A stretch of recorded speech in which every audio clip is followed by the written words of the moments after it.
कल्प वृक्ष अभियान जो साध्वी जी की प्रेरणा से पूरे देश में चलने वाला है, उसके बारे में आप संक्षेप में बताएंगे।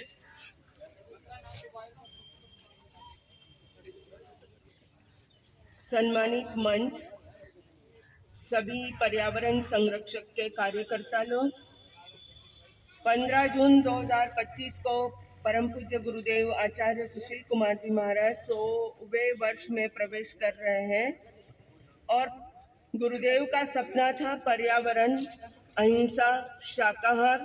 तो पूरा साल पर्यावरण के रूप में ये वर्ष मनाया जाएगा और गुरुदेव का कहना था कि कल्प वृक्ष के नीचे बैठकर, कल्प वृक्ष के पास बैठकर, कल्प वृक्ष की छत्र छाया में आकर हर इंसान प्रदूषण से मुक्त होता है और जीवन के अंदर पर्यावरण पाता है।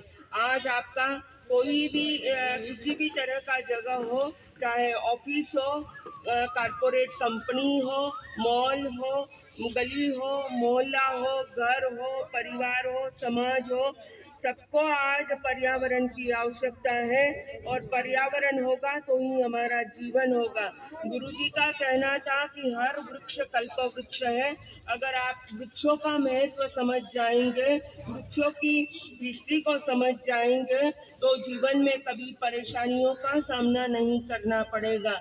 हमारे जैन धर्म में 10 प्रकार के कल्प वृक्ष की बात कही गई है और कल्प वृक्ष के नीचे बैठकर अगर कल्प वृक्ष आप लगाते, आपके जीवन में अगर किसी भी तरह की कोई परेशानी है तो संस्था ने डिजिटल फॉर्म बनाया है, फॉर्म भरो और कल्प वृक्ष लगाओ। और उस कल्प वृक्ष लगाकर फोटो खींचना बड़ी बात नहीं है।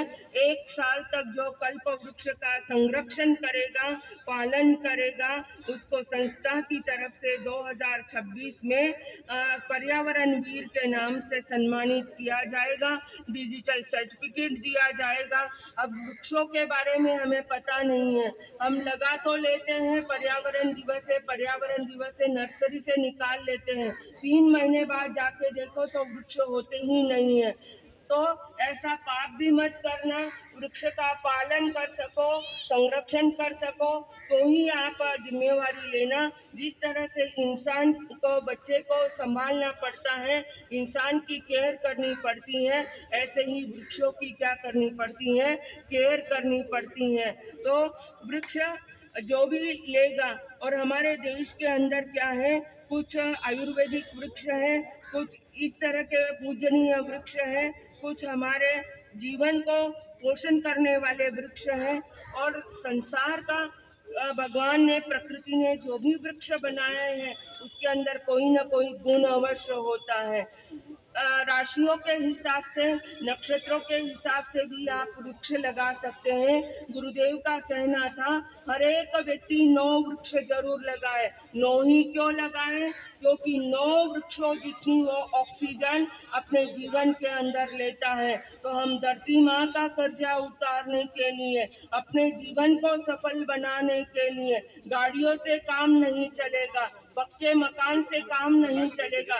जितना आप प्रकृति के साथ जाओगे, जितना आप प्रकृति के नजदीक जाओगे तो ही आपका काम चलने वाला है। गुरु जी का कहना था कि कल्प वृक्ष के बिना जीवन में सांस लेना बड़ा दुर्भर है और हर एक व्यक्ति कल्प वृक्ष की बात जो गुरु जी ने कही गई है, ऋषि मंडल स्तोत्र का पाठ करता है और कल्प वृक्ष लगाता है तो उसकी जीवन की सारी समस्याएं क्या हो जाती हैं, जीवन की सारे प्रॉब्लम्स दूर हो जाते हैं। आप हार्ट की बीमारी से बचना चाहते हो, कभी जिंदगी में हार्ट की बीमारी ना हो, हार्ट की बीमारी है तो आप अर्जुन के वृक्ष लगाएं, अर्जुन की छाया के नीचे बैठे। जिनको शुगर की बीमारी है आप जामुन के वृक्ष लगाएं, जामुन की छाया के नीचे बैठे और जामुन को खा भी ले तो आपके दवाइयाँ छूट सकती हैं। तो कुदरत ने इंसान को बहुत कुछ दिया है और इंसान ने ही प्रदूषण फैलाया है, किसी प्राणी जगत ने प्रदूषण नहीं फैलाया है। तो मैं आप सभी को 15 जून के इस कार्यक्रम के अंदर सम्मिलित होने के लिए न्योता देती हूँ। आमंत्रित करती हूँ 15 जून 2025 को सुबह 10 बजे डॉक्टर अंबेडकर इंटरनेशनल सेंटर में 15 जनपद पे आप सभी लोग आमंत्रित हैं। आप सब लोग आएंगे। हम कहेंगे पर्यावरण 9 वृक्ष लगाएंगे, आप कहेंगे पर्यावरण को बचाएंगे। अगर एक संकल्प आप ले लो तो बहुत कुछ परिवर्तन हो सकता है। वृक्ष हमारी बहुत जिंदगी की सांसें हैं और सांस ना मिले तो इंसान क्या हो जाएगा, मृत्यु को